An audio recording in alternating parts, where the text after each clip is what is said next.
Now to Texas, where a father says he forgives the teen accused of fatally stabbing his son at a high school track meet. Police are now revealing what led to the terrifying moment. Here's ABC's Andrea Fujii. New details about the killing of Austin Metcalf, the student stabbed at a high school track meet near Dallas. According to the arrest affidavit, 17-year-old Karmelo Anthony has confessed to the killing, saying he was trying to protect himself. He knew how much I loved him, how much I do for him, anything. I do anything for him. Hunter Metcalf says he held his twin brother Austin as he was dying. I tried to whip around as fast as I could, but I didn't see the stab. But then I look at my brother, and then I'm not going to talk about the rest. So. It happened at the district championship meet in Frisco.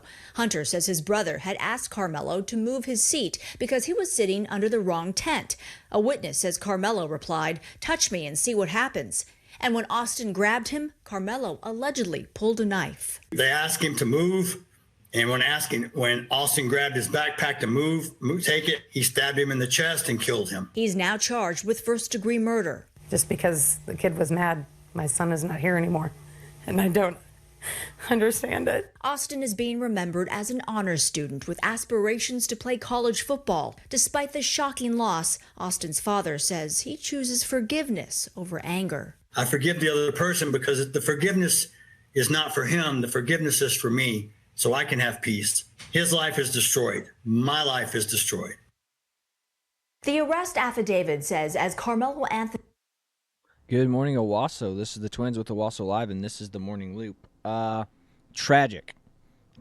You know, I mean, I couldn't imagine, you know, I mean, me and Chad are twin brothers, you know, I couldn't imagine something like that happening to either one of us and not being able to hang out and have a best friend for the rest of your life. It's crazy. Crazy to think about it, and it's senseless. But, I mean, the power of that, the power of forgiveness from the dad is astounding. Mm-hmm. You know, I mean, he's clearly a very Christian man because he's following the Bible to the T. I mean, how hard is it to instead of want vengeance, want justice, and want justification, want to give into the feelings of the righteous anger that we all have? I mean, I'm outraged by this situation, but I mean, he's choosing forgiveness instead. I mean, that's powerful. I mean, I wish people in no, I do not want to make this a race thing because, you know, this is what happens. You know, it's like that even the family's saying we don't want to make this a race thing. But imagine again if the roles were flipped. I mean, and they don't even have to be flipped. They're already trying to make this kid out to be the victim. So it's absolutely crazy. But I imagine if like George Floyd's family chose forgiveness instead of getting, you know, $25 million richer. It's like we choose forgiveness. We're going to be good Christians, and we're going to say, hey, you know, we forgive Officer Chauvin, you know, it's like for doing what he did. But they don't. They want to harm people instead. Again, Kyle Rittenhouse is another perfect example. The black community, Kyle Rittenhouse didn't even hurt any black people, but the entire black community was totally weaponized against him. Yeah. It's like, why? It's like, well, because he was there protecting businesses after that one guy who... Against Black Lives Matter protests. Yeah, but I mean, again, and the whole... you remember the situation that they were even protesting for? It was that guy that got shot, the one that was pulling the knife out of the car. Yeah. Like, that was the one. Like, it was the dude that he's handicapped now, and they interviewed him after, but, like, he went to his baby mama's house, was kidnapping the kids, basically. And with somebody else's kid in the car. Yeah, too. Like, and his kid, you could argue, yeah, okay, he can go get his kid. I'd even, like, grant some sympathy there. But there was another person's child in that. But he had a restraining order, and Yeah. he wasn't supposed to be at his baby mama's house. And I mean, what did you think was going to happen? If you go in and get a knife out of a car, and the police officer's there, you're going to get shot. But I mean, again, a pointless riot. So, sorry guys, but there is a huge problem in the black community, and it's a cultural problem. You know, if you imagine if again the BLM wouldn't exist if they chose forgiveness instead of rage and outrage. Instead, they chose money over forgiveness. But again, there's money to be made. And if there's money to be made, you know, that's one of the things of the world. You know, it's like if you're willing to lie, cheat, and steal in order to get what you want, you know, you're going to get richer for it. You will get cosmic justice. But, you know, I mean, again, if you believe in God, you know, he'll judge you at the end of the day. But, yes, it's crazy, guys. And, again, this kid is guilty. He admitted to doing it. You know, I mean, if you're looking at it from a legal standpoint, though, there is an argument to be made that it could technically be self-defense, but not really. The kid just said move, and then he's copped an attitude and was like going, touch me and see what happens. It's like, this kid clearly has an attitude problem. And again, it's like in the black community and in gang culture and in, the black community in general, especially single young black men raised by single moms, it's an honor thing. It's honor culture. You have offended me. You have challenged my honor. Therefore, now I must hurt you. Yeah. In order to get my honor back. Yeah. It's no different than the old, challenging people to duels back in the day. That's what this is. Yeah. It's like, this is why kids raised by single mothers is a really bad thing, especially if it's boys. Yes. Because boys don't understand. It's like, girls have value. Unfortunately, girls are intrinsically valuable. Girls are intrinsically valuable because they can have children. Yes. Like, guys, you have to earn your value or respect in society. And if you raise a boy with an attitude of a girl that you are going to be respected and loved no matter what you do, you're going to be... You're setting your kid up for failure. Yeah, there's a reason why, like, kids who are like that are become criminals and criminality. Like, why is no one seeing me for how valuable? Why does no one respect me? Why does no one listen to me? Why does no one care about my opinion? You haven't done anything worth having an opinion to care for. And again, then they also look for male role models, but they do it in the worst way. It's like, where do they turn to male role models? Gang culture. Yeah. It's like, those guys are cool. You have two choices. It's usually either, like, in the black community, either a coach or it's going to be a gang member. Yes. Mm-hmm. And again, these are conversations that aren't being had in the black. They're happening in black film. I mean, like you were talking about this morning. These are like all what Ice Cube's movies are about. I said, yeah. These young kids, they need to learn respect, like Barbershop. Why was Ice Cube's characters in all of his movies like he was the reasonable, rational character? Yeah. It was because he was raised by his mother and father, and his father instilled good moral principles in him. Mm-hmm. He's like, don't fight with guns. If you're going to fight somebody, fight him with your fists. You know, or whatever it is. It's like, don't be like them. Or don't fight them at all. Yeah, exactly. He's like, don't be like them. Be better than them. That's that's what it is. It's like, you're better than them. Don't go down. Don't stoop down to their level. Again, here's the thing. You know, it's like, part of me thinks Roadhouse should be required watching for kids in school nowadays. Not the whole film, mind you. Just the scene where he's talking to all of the bouncers at the bar, going, "Be nice, be nice." You know, it's like when someone's rude to you or calls you a sea sucker. You know, be nice. It doesn't matter if they call you. It's like, are you? It's like, he goes, and then one of the bouncers goes, "What if someone calls my mama a whore?" And then he just looks at him and goes, "Is she? You have no reason to be upset about a crack about your mom if it's not true." Like, if someone, like, that's why we laugh at jokes like that. Like, whenever someone says your mom is so fat or something, like, it's a joke, and you laugh because it's silly and ridiculous. That's why it's a joke. If someone calls your mom trying to get a rise out of you by saying your mom's a whore or your girlfriend's a slut, it doesn't matter. Like, is she? And if she's not, or you don't perceive her to be, then why are you taking offense to it? Yep. And that's the problem. And like I said, that's what kids have done. But it's like, if you're raised by a single mom, like, you better defend my honor. You know what I mean? It's like, yeah, you don't let anybody talk about your mother like that. Mm-hmm. Again, it's the opposite of Christ-like teachings. You know, it's like, if they insult you, just take it. If they hit your cheek, give them the other one to hit. Mm-hmm. If they're going to sue you, give them your tunic as well as your cloak. You know, I mean, that's the way it is. That's the way it's supposed to be. That's the way it should be. But we live in a flawed, fallen world. Yeah. But yeah, so. But I have the article pulled up here from the New York Post. Sick conspiracy theories spread online about slain Texas football star Austin Metcalf's death. FBI and cops are investigating the spread of a fake social media post about the death of Frisco, Texas high school school football player star Austin Metcalf. Let me see here. Who authorities say was stabbed by a team from a rival school at a track meet. The 17-year-old, an honor student, died from a knife in his chest, allegedly by Karmelo Anthony, also 17, and this is not the basketball player, the Yeah. famous basketball player. Yeah. Following an altercation, Metcalf's family said he would never met the other team before, and the confrontation turned violent within seconds when Anthony pulled out a knife. In the wake of the slaying, a spat of bogus accounts impersonating the local police chief, medical examining office, and have popped up, spreading falsehoods about his demise, including one fake viral post claiming Metcalf actually died from a drug overdose. Okay, so that's how crazy this is. People are making fake accounts pretending to be the police chief and medical examiners. That's how deep this is. I mean, this is how I know that evil exists in the world. It's like people are trying to impersonate police officers and medical doctors to try to prove this was not the black kid's fault, but the white kid's fault, and turn this into a racial thing. Impersonating a police officer is a federal offense, by the way. So, I mean, whoever posted that could technically be facing jail time. Yeah. So, again, it's crazy. And again, this is how you know there's big problems in the black community, because they all just take this as gospel. Again, it's all he said, she said. That's why you got to wait several days. It's like, again, I think there could be.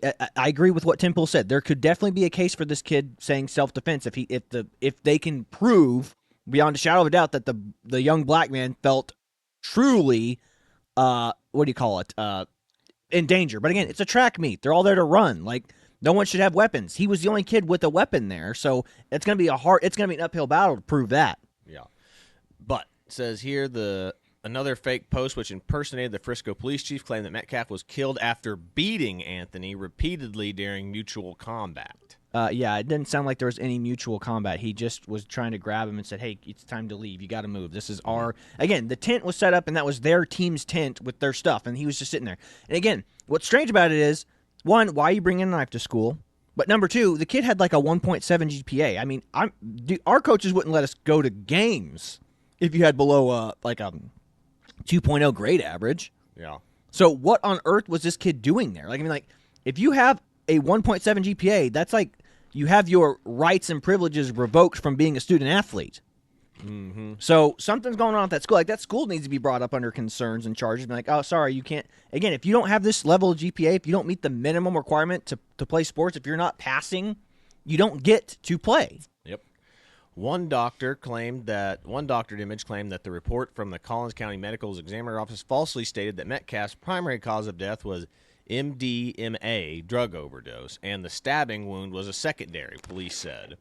The Frisco Police Department is aware of an image circulating on social media purporting to be a report from the Collins County Medical Examiner's Office. At this time, the report has not been released. Therefore, any information found online is false, the department said in an ex-post. Meanwhile, a fake social media account was also set up impersonating the Frisco Police Chief, David Silson, drawing a criminal investigation by FBI and Frisco Police, according to WFAA TV. The fabricated statement quoted the police chief as saying Metcalf had sucker punched his alleged killer first, and that he had also smashed Anthony's phone onto the bleachers, leading to the mutual combat altercation. Yeah, making this kid, who is an honor student and star athlete, like out to be the bad guy. Mm-hmm. Again, all you do is ask the kid to move. And then, again, bad attitude kid sitting there, bad attitude Karmelo is like, no, make me move. And if you touch me, you're going to regret it. You know what I mean? It's like, again, honor culture. This kid has a bad attitude. And maybe the coaches weren't letting him run. Maybe he was just like, maybe he couldn't run, and the coaches forced him to be there because he's still a student athlete, still has to show up for the required schooling hours or something. Yeah. I don't know. Mm-hmm. Beware of those taking to social media, deliberately spreading misinformation, hate, fear, and division, Silson said in a statement. I ask everyone to be cautious of the inaccurate information that is being circulated related to this incident, and to only trust information that comes from the official releases and verified sources. Even Anthony's family disavowed that fake account. So even the killer's family, or the alleged killer's family, is disavowing the fake account. In a statement, the family said a GoFundMe was raising money off the claims was fraud. So that means that anything that you see that's raising money for their son, for Anthony. Sorry, what did I say his name was? For again? Anthony Carmelo's Yeah, defense Carmelo's fund. is fake. It's not the parents. Yeah, it's another somebody else. It's a BLM scam. They're raising money to line their own pockets. I mean, remember, never let a scammer will never let a good tragedy go to waste. Mm-hmm. It's somebody else setting up the stuff so they can collect off. Like, that's $160,000 isn't for Carmelo's defense fund. It's for some scammers' pockets to line their pockets. Yep.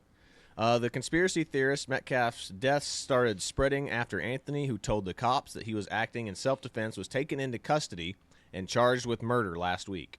The bloody ordeal unfolded after Metcalf, a Memorial High School junior, had asked Anthony to move underneath his pop-up tent during the rain delay at the meeting. According to the arrest report, Anthony, who went to a nearby Centennial High School, immediately unzipped his bag, reached in, and told Metcalf, "Touch me and see what happens," a witness told police. Moments later, Metcalf grabbed Anthony to tell him to move, and Anthony pulled out a black knife and stabbed Austin once in the chest, cops said. Metcalf died in his twin brother Hunter's arms. I put my hand on his chest, tried to make the bleeding stop, and I grabbed his head and looked into his eyes. I saw his soul leave, and it took my soul too, Hunter told Fox News in an emotional interview the next day. Yeah. The teen suspect fled, was quickly arrested, police said. I was protecting myself, Anthony allegedly told the cops as he was nabbed. He put his hands on me.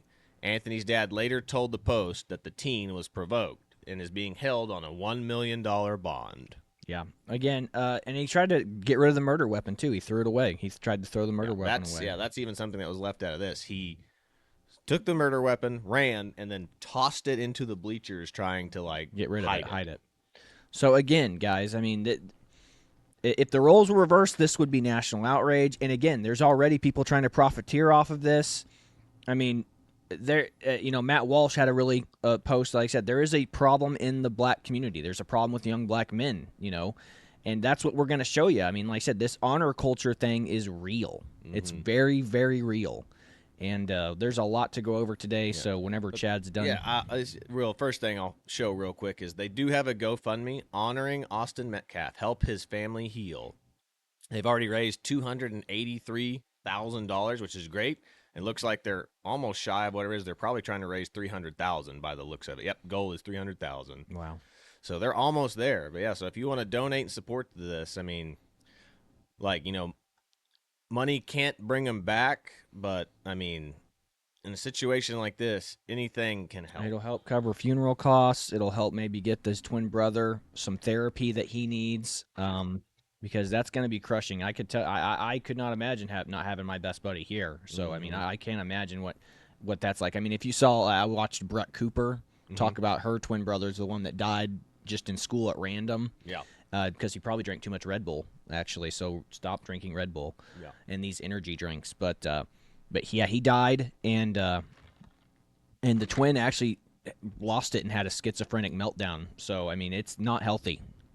Like losing someone you're that emotionally connected to. So it's pretty crazy. Yep. Which is also why dads usually end up going crazy when they have their kids taken away from them too. Yeah. Anyway, but we'll get back to the more interesting stuff here. Like I said, then there's this right here. Family member of suspect in deadly North Texas track meet stabbing speaks out. So here's what the family is saying about this now. Oh, boy. At least supposed members of the family. A relative of a Frisco teenager took to Facebook to defend him Friday. Kevin Hayes wrote that Karmelo Anthony defended himself against violent aggressors in a now viral Facebook post. He calls the victim and his twin brother bullies and claims they tried to take his belongings, broke his phone, and stomped on it. I'm sure the defense would argue that he's a young man, he's scared, he's allegedly just been jumped by multiple people, and, he panicked. Attorney Mike Howard. It's going to be complicated, and it's going to depend on what the witnesses there say. The arrest warrant says Anthony, a student at Frisco Centennial High School, was under Memorial High School's tent. The warrant says Austin Metcalf, a Memorial student, told him to leave. He says he told Austin, "Touch me and see what happens." One of the prohibitions in self-defense is The person claiming self-defense cannot provoke the incident and then claim self-defense when they act. The warrant says a short time later, Austin grabbed Anthony to tell him to move. And Anthony pulled a knife from his bag and stabbed Metcalf once in the chest. Anytime the alleged victim does not have a weapon, that makes it difficult, not impossible, but difficult for the suspect to claim self-defense. In his Facebook post, Hayes describes Anthony as a respectful, well-mannered young man, a 4.0 student with multiple college offers, and a kid with zero criminal history. Anthony remains in the Collin County Jail on $1 million bond. That's Reached funny. by phone, his mother declined to comment. She said the family had not yet hired an attorney. So again, that's actually a lot of that's not true. Like, he's not a 4.0 student. They're just saying that to say that he's actually like got a 1.7 GPA, and he's gotten in lots of, like, they interviewed a girl at his school, and she was like, "Oh, he stabbed somebody. I mean, I know he got into fights with people here at school before, but killing somebody, I couldn't imagine that." So again, lies from the family. It's just, I mean, you get these black activist groups come in, they just start encouraging people to lie. The truth doesn't matter. I mean, guys, you will be held accountable in the afterlife. I mean, you have to answer to God, you know. Yep. And for every lie you tell, you know, I mean, it's going to be one more mark against your soul, man. So, I mean, if he actually had a 4.0 GPA, I imagine we'd see documentation for it. So, again, and if he was a 4.0, never had a history of fights or criminal, why did he act the way he did? You know, I mean, I guess everybody can have a bad day. So maybe he just had a bad day. Maybe he lost real bad at track earlier. Yeah. But again, I don't know. Like, and maybe it's his school's fault because they couldn't afford a tent that he could sit under, you know? Mm-hmm. Maybe I'm betting, you know, he was probably pissed with his coach and was trying to stay as far away from his team as he could, and then was sitting underneath somebody else's tent, and they were like, "Hey, this is where we're supposed to be staged. Can you get up and move?" So again, that's me speculating, but I mean, I don't know, guys. This is crazy. Yeah. And sad. And again, it's that honor culture thing, you know? Yep. Well, this next one here I have pulled up this is from another set of twins, the Hodge twins, giving their 2 cents. Yeah, these on are two this. black guys. They are hilarious. I love watching these two. They're marketed as conservative twins on YouTube. Yeah, but Marines. Like, no, they're ex-Army. They were truck drivers they in were- the Army. I thought they were Marines. No, they were in the Army. Okay. Because I listened to them, they're like, our recruiter lied to us, man. I was driving trucks. It was worst. It was the worst 4 years of my life. That's funny as all get out. I'm on TikTok and I'm looking at everybody's reactions about what happened between Austin Metcalf and Karmelo Anthony, right? Mm-hmm. And the black reaction is what you expect. But white people, obviously not all of you, so let me just get that out the way. But a bunch of y'all are just a bunch of racist, bigoted crisis actors. People really believe that kid had the right to tell Karmelo to move. This kid wasn't working security. He wasn't given no responsibility. He wasn't the seat manager. Like, if that kid would have just minded his own business, would he or would he not still be alive? Austin got unalive. A lot of people were trying to make it a race issue, and it's not. It has nothing to do with that right there. This was self-defense. And this is all over TikTok. I see a lot of posts on Facebook talking about this is self-defense. Yeah, from one demographic of people. Yeah, it's all black people. Did he have any injuries? Do you see his mugshot? Clean face, nothing. No scratches, no nothing. No punches were thrown from what I heard so far. Yeah, it's something wrong with the black community. Yeah. No, he does not have any visible injuries from any of his arrests. Nothing. So this whole bullying thing is blown way out Again, of this is the tribalism in the black community. This is what's so scary. None of these people know this guy. Again, there's nothing equivalent to, like, I mean, like, I guess you could say the Ku Klux Klan, which is like totally irrelevant now. Like, I mean, like, there's no, like, they probably have a membership of like 3,000 people nationwide. Like, no, like, when's the last time, like, whenever a white person committed a crime, like, the entire white community was like, "No, he's good. He didn't do it." Like, no, we don't have that level of, like, I don't know you, man. Well, I know that there's some people that would say Donald Trump, but of course we know that most of those charges were trumped up charges. Yes, but again, it's just one of those things where we have no, again, the white people don't have like an in-group preference. Like, if you committed the crime, you get punished. We want punishment for what you do wrong. I mean, and that's why you have to stop seeing life through the prism of race. You just gotta, like, look, I don't care what race you are. I don't care what color you are. I don't care what creed you are. I care about the truth. and I care about good morals and good ethics and good values, man. Like, I mean, like, don't lie, cheat, or steal. The golden rule: treat others the way you want to be treated. And again, this is something where it's just like, why are you guys jumping to this guy's defense? He admitted to doing it. Yep. Which brings me into the next one. Here's that GoFundMe that the family did not start. So this is a scammer getting money raised off of this kid's name right now. So look, trying to get $200,000. They've got $163,000 already. Yeah, that's almost equivalent to what Metcalf's family got. Yeah. Said it's just $100,000 shy of that, which is still crazy. And I can guarantee you there's probably more than one of those out there right now. So it's probably more. Yeah. Again, it's another BLM scam right here, just by a different name. Then there's like, I mean, you sent me more of these. Like I said, I can't believe how. Yeah, some of the takes are absolutely astounding. Like, I mean, this is crazy, the takes some of these people have. Y'all not gonna make me believe or feel any kind of sympathy for Austin Metcalf at all. He put his hands on that young man when he should have kept them hands to himself. When the young man told him, touch me and see, you bet not touch me, that meant that I don't want you in my space. I don't want you touching me. Rosa Parks days is over. You cannot think that you can move somebody out of a seat that you don't own and think that it's going to be okay. And you can't determine how I'm going to retaliate on you when you put your hands on me in an aggressive manner. Austin Metcalf got exactly what he deserved. Point blank, period. It's time out for feeling sorry for somebody's feelings or feeling emotional about somebody's feelings. Austin Metcalf should have kept his damn hands to himself. Point blank, period. What a terrible take. I mean, if it was her kid that was dead, I guarantee you she'd be singing a very different tune. She wouldn't be going, keep your hands to yourself. This is there's so much wrong with what she just said.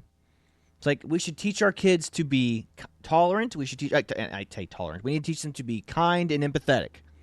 Not to the point of toxic empathy, but just be like, walk a mile in somebody else's shoes. Then this next one I pulled up, which this is how the racial element and why this thing's taking off right now is if the situations were reversed and this was a white kid that got killed, a black kid that got killed by a white kid, national outrage would be happening right now. And this is what we're talking about right here is like, this is Harry Sisson's little boyfriend or buddy or whatever you want to call him.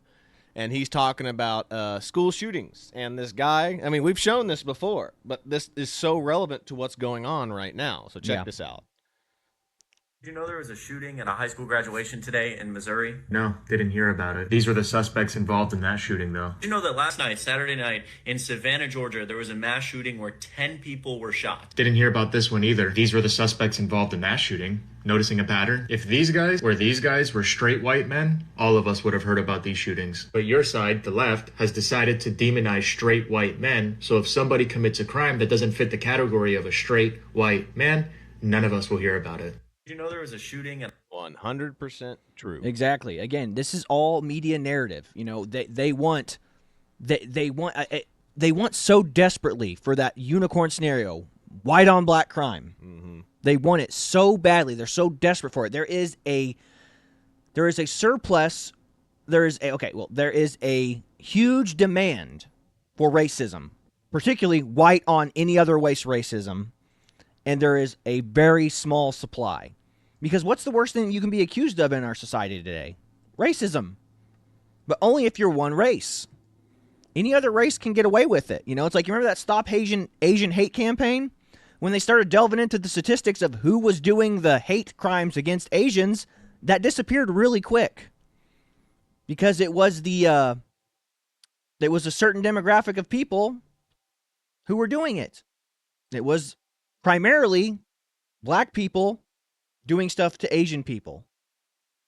It wasn't white people. So it's just absolutely insane. And that's the takes that they're having. That's the brain dead takes people on the people are having. And it's very sad. It's just the sad reality of the world we live in today. Which, speaking of which, I have a little thing that's very relevant to that. Wait a minute. Peter didn't shoot my son. I did. Peter was just taking the blame for me. He's a good friend.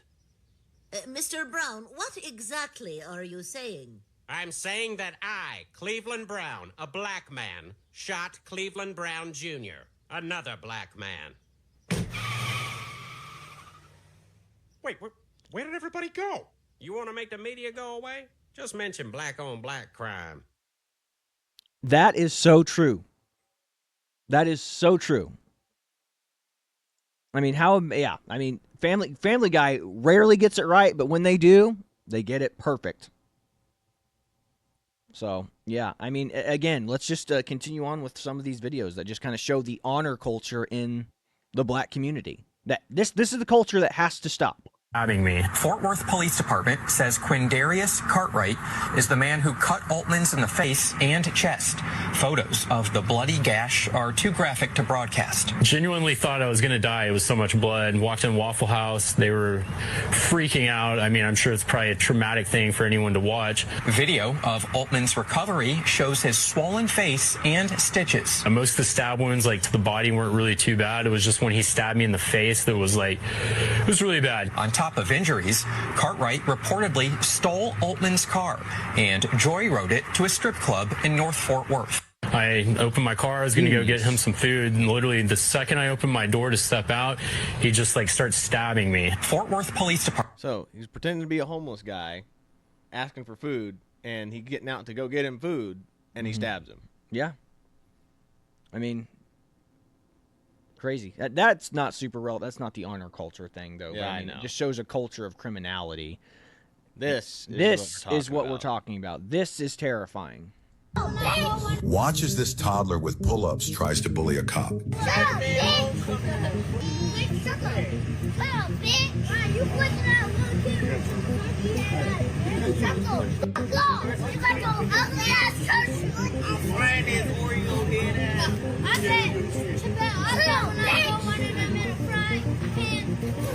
It's what he will turn into in the future that's hard to imagine.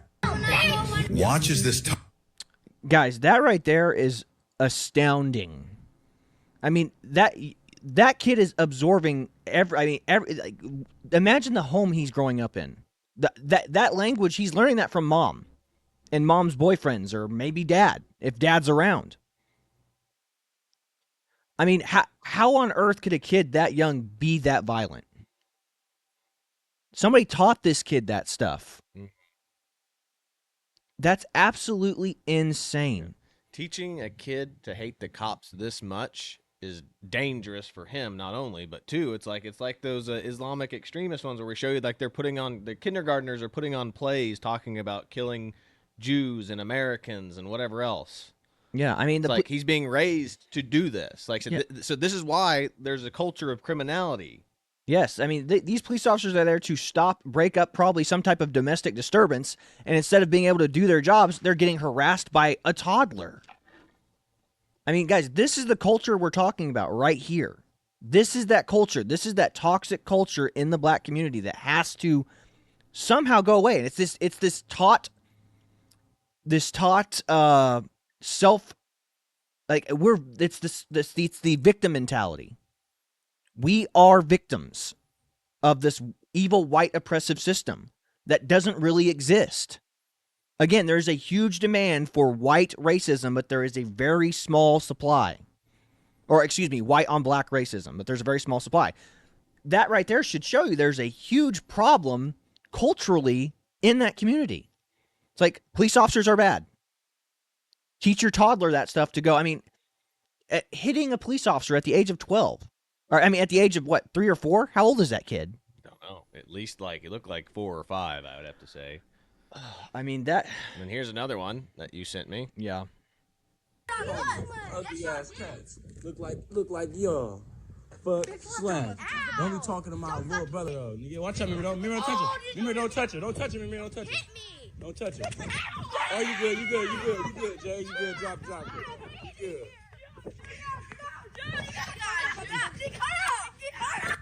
Already knows. Okay. I mean...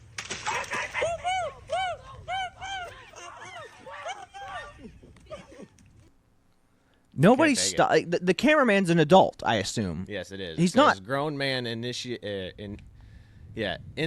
an assault of young white girls. We do not belong. I said, and then that's what this person is clearly taking it around a little too seriously. But yeah, just like But like, yeah, When you see this is stuff like this, bad. you can that post's understandable what that person's saying. When you see stuff like that's crazy. Like, I mean, that's a grown man instigating a fight. I mean, like, not breaking it up. He'd rather film it than break it up. And then there's this one. I can't even show this one, but it said two little toddlers like beating up another smaller toddler. Yeah.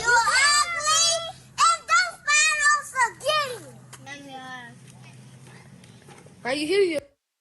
So where are these people? Where are these kids' parents? Well, I mean, someone's clearly filming. Apparently filming. Yeah. Keep going. I mean, like I said, this is. I said we can't show this type of view. I didn't realize that one was that bad either. Yeah. I said we can't show that type of stuff on like YouTube or anything. Again, guys, this is crazy. I mean, instead of being an adult, they're just filming.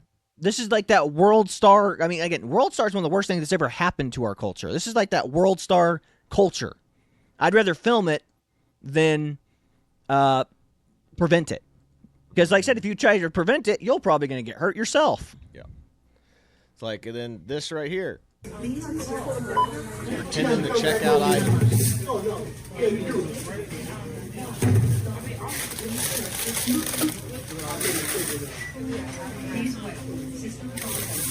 Probably California before they repealed that. Help is on the way. Like theft for like $900. Yeah, any items over $900. Which, like, I couldn't live with myself, like, stealing. Like, there was some person I was at the grocery store the other day, and, like, there was something, I was like, and I turned around, and it was like one of those, it was like, I think it was dog food. I was like, did you get the dog food at the bottom of the thing? And then I picked it up to put it on the thing, and the person was like, yeah, I got it. There's some old lady trying to people do that much anymore. I was like, and I just looked at it, like, I wouldn't be able to live with myself if I just walked out with something. Again, this is a culture that is encouraged and promoted in the community. Like, again, the world star culture, the world star mentality. It's more about a viral moment and filming stuff. I mean, this is how we have cultural decay. There's this one you sent me. I've seen this a couple of times. Yeah, I mean, what purpose does this serve right here? Like, what are these activists doing? This is like a college protest or some type of protest, but this guy's just trying to pick up trash, throw it away, and they just immediately pick it back up and throw it out.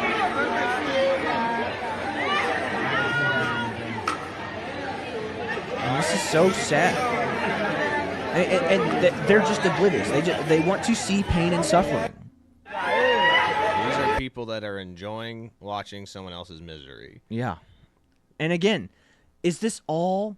No, of course not. I've met plenty of wonderful people in the black community, okay? But this is a culture that has to stop. I mean, Larry Elder's been talking about this for ages. Oh, hold on. Yeah, this is an interesting one.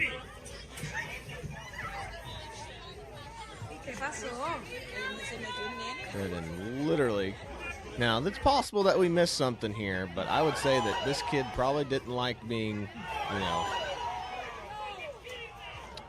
passed up or something. And could there have been some trash talk, some back and forth earlier in the race? Maybe bumped him or something, but I mean, that's not necessary. The fact that you have to wind up like that, running at that speed, is ridiculous. Yeah. Again, this is how people need to learn how. This is why dads have to teach their sons how to regulate their emotions. Bad stuff's going to happen to you. How you react to it is up to you. Like I said, going out and just swinging and fighting people, that's you want to end up in jail. You want to end up shot. That's how you do it. Yep, that is 100% the case. And then there's this last one right here, which is relevant.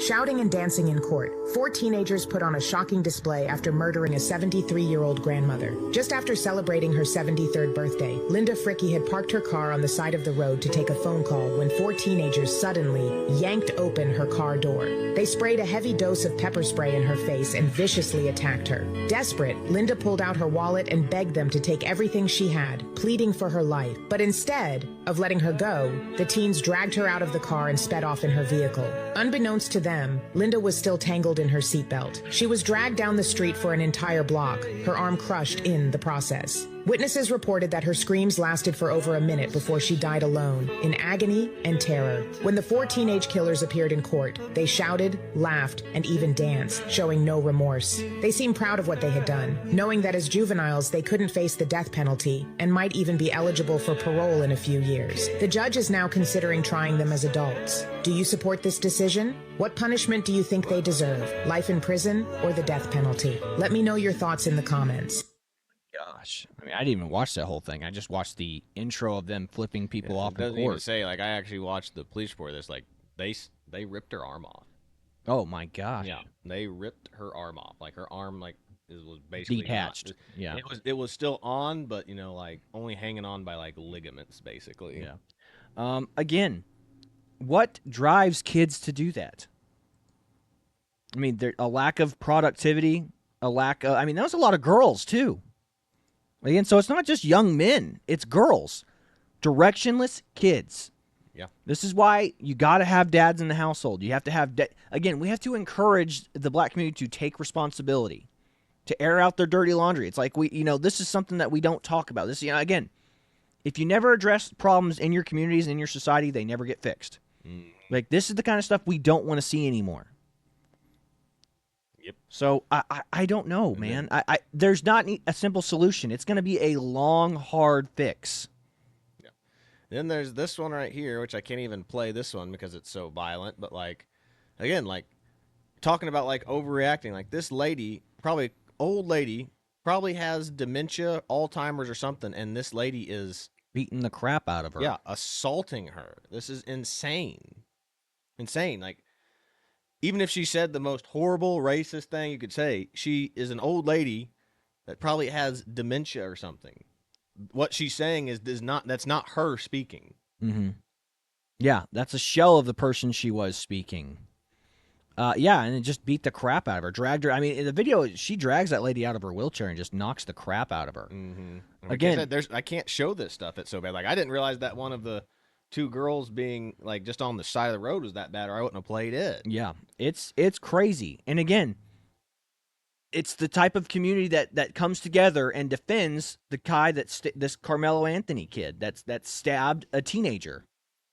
Like, that's the weaponization of this community that comes together to defend this guy. Yeah. And just like, and then there's this one right here that you sent me, which I think is peak here, is like the idea that this woman's like, everyone is out to get her on this train. Yeah. Where does this come from? Like, people are too busy to give a crap about you. It's like when you were a little kid and all of a sudden it's like the high school level stuff. It's like, if you turn behind you and look and you see some people that were kind of looking in your direction and laughing, you're assuming they're laughing at you. It's just like, you have no clue what they're laughing at. They could be laughing at anything. Maybe they're laughing at you, but it's highly unlikely. Yes. That's what it is. This is the toxic victimhood culture that is the essence of what's wrong in the black community. This right here. So check this out.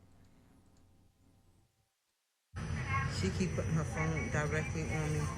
This is what you gotta ride the train. I'm talking about like supposed to be texting, but then she'll turn the phone directly on me how I have it on right now. And this is the only way they'll stop doing that shit is if you record it and shit. They just come stand right up on top of your person. He could have moved more over there, but he on top of me. Man, it looks like he's got a foot away from me.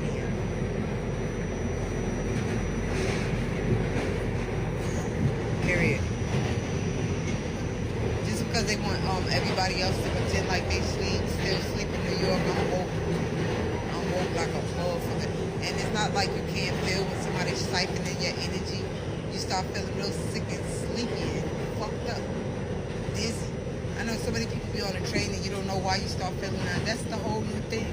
And if you notice, it's like 5 black folks on this train, maybe 6. You can't take the G train no more. How is it that there's freedom of speech when we're not allowed to when we're speaking, our words and our thoughts are being suppressed if you're not speaking the way they want you to speak? What? Somebody might think that I'm embellishing or making shit up. They wait for you. They wait for you to walk. They just everywhere. And it's like, when I left New York, and I'm going to keep putting emphasis on this, white people stayed out your way. Now they chase you down. They on top of your back. Any chance they get to stand on top of you, they standing on top of you. That shit is not normal. And it's an energy thing. And energy is the new currency. And if you want to be a sleeping idiot and not know what's going on, that's on you. You know what I'm saying? And if black people was to wake up and to see that shit, do you notice how they bake themselves in the midst of every black neighborhood? Every black... This woman is clearly insane. I mean, just like, this is if it's racist if we avoid black people, but then it's also racist if we're right up on you and in your business, like in your personal space. Yes, this is one of those damned if you do, damned if you don't scenarios. And her paranoia represents the mass hysteria or delusion that all white people are out there around every corner waiting for just the chance to oppress black people. Again, we've had this conversation before. It's like, when do I get my invite to the white supremacy meeting? When do I get my invite to the 1% club where we talk about how we keep down women and minorities? I've never been invited, and I don't think I ever will, because there's no such thing. Yes, it's like what we talked about. It's like, there's not enough time in the day in my busy schedule for me to be worrying about, I wonder what those minorities and women are up to today. Yeah. How can we keep them down? Again, there's not enough time in the day for that kind of crap. Like, I'm too busy trying to pay my own bills. I'm too busy trying to provide for my own family. Like, seriously, like that video is a perfect representation of the delusion. I mean, I witnessed something very similar in basic training. I witnessed this kid was made the bay boss or the platoon guide. I can't remember which, but he enjoyed that job. It was a young black kid, and he really liked being in that position, having that power and authority over people in the bay, And then, of course, but like I said, that was the thing. Like, our drill sergeants, who were all black, all three of our drill sergeants were all black, and he was black, the kid. And he got fired for not doing something right. As you do. Like, I was the bay boss and the platoon guide and the platoon leader. I got fired. The entire platoon went through. You know what I'm saying? Yeah. Like, that was the whole point. Like, Drill Sergeant Smith, like, he just wants people in position so he can make them suffer, And that's what it was. But he assumed that he was going to be that guy and in that position forever. And when he got fired, he took it personal. And when he did, and the argument and the tangent he went on was like what that lady did. It made no sense. He goes, people are trying to put me down, trying to oppress me. He goes, there's a whole world out there of people who don't want people that look like me to succeed. I'm just sitting there looking at him like, I mean, I didn't say anything to him because it's just, sometimes people just got to, blow their top. Steam, but I'm just sitting there like, what are you talking about, bro? Like, who's oppressing you? Like, your three black drill sergeants are oppressing you? Like, they're the ones trying to keep... Because their CO, the captain's a white guy. Like, he told them, make sure that young man right there is oppressed. They're all, our three primary drill sergeants were black. Like, it made no sense, the argument that he was blowing stuff. But he didn't have to. He's a young kid just venting at that point. But again, that's what that lady was just showing in that video was the mentality that he took, and that victim mentality where he was like, I'm oppressed. Yes, you were oppressed by your three black drill sergeants. And they fired you because you did one thing wrong. I just wanted to look at him like, dude, I got fired too. Yeah. Clearly. Said, this last video I have is like, and this is what we talked about before, and like, Dave Smith's the one that pointed this out to me like a long time ago. It's like, you remember when racial relations started to take a turn for the worst in America was 2012. And guess what happened in 2012? Barack Obama. The re-election of Barack Obama. And anybody that didn't vote for him was a racist. And he's talking about how that was Barack Obama's platform from if he was helping anybody else campaign after that. Was if you're not voting for the person that I'm voting for, you're a bad person and a racist. And that's what he's talking about right here. Barack Obama is. Every goddamn time he's campaigning for somebody else, if you're not voting for the person who he wants you to vote for, his answer is, that's because you're a terrible person. Michelle Obama got on stage at the DNC and goes, I know a lot of people are upset by me because when you're a black woman, people don't like when you have a strong opinion. As if the only reason we could be upset is because she's black and a woman. She's a woman? Motherfucker. This country elected you twice, and you have the nerve to act like this country is some white supremacist country? You two are worth over $100 million. The only thing Barack or Michelle should ever say about America is what a great country we've been to them. Barack Obama is. Kidding. No kid. Yeah, I mean, that's Dave Smith putting it better than I could ever put it. Yeah, that's the great. reason why he's one of the biggest leaders in the Libertarian Party. You summed up that entire. You summed up our entire video with that Dave Smith interview right there. That's perfect, absolutely perfect. I can't say it any better, guys. No one's out to get you. Okay, if there's a black person in Owasso, I'm not hiding behind the corner going, "Uh-oh, got to stop him from succeeding," dude. And it's the socialist communist mentality where it's like, if one person's succeeding, that means they're robbing everyone else of success. It's like, no, a rising ship can rise all ships with it. You know, it's like, if that person's doing well, guess what?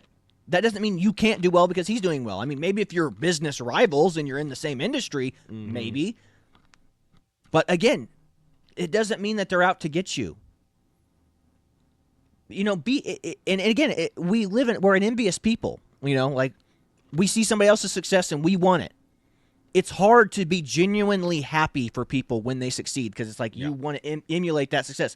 Look at them, look what they're doing, see why they're successful, and see if you can't do the same things or emulate that process and be happy for them in the process and enjoy the struggle of your own success and attempted, reaping of your fruits and rewards, your labor. Yeah, I mean, that's the point. It's like everybody's just like, you want to get to the end and have the success. The problem is it's not the end that makes you happy. It was the journey that got you there. Like, I don't remember basic training for the graduation. The graduation was the least fun part, or the most memorable part of basic training. You know what the most memorable part of all that stuff was in any training environment you go to? The hard part. Was the hard part. You're like, man, I almost wanted to quit right there, but I didn't. I pushed through. OCS, you know, it's like, man, in phase 1, that was miserable. You know, but you made it. It's like, and you're a better person for it. Again, if we could say one thing to the black community, stop with the victimhood. Take responsibility. Personal responsibility is the most important thing you can do. And if you think that your life was awful, don't be a statistic again. Don't be like how it was before. Change it. Stay with your spouse. Stay with the person that you have kids with. You know? Do something different. Like, if you keep doing the exact same thing, why are you surprised that the same thing keeps happening in your community, in your life, whatever? It's like what Christ said, you know, the path to me is narrow. Remember, he is the door. Yeah. It's easy to stray off the path because the path is so narrow. Yeah. And again, don't do the wicked things of the world. Don't be part of the wicked ways of the world.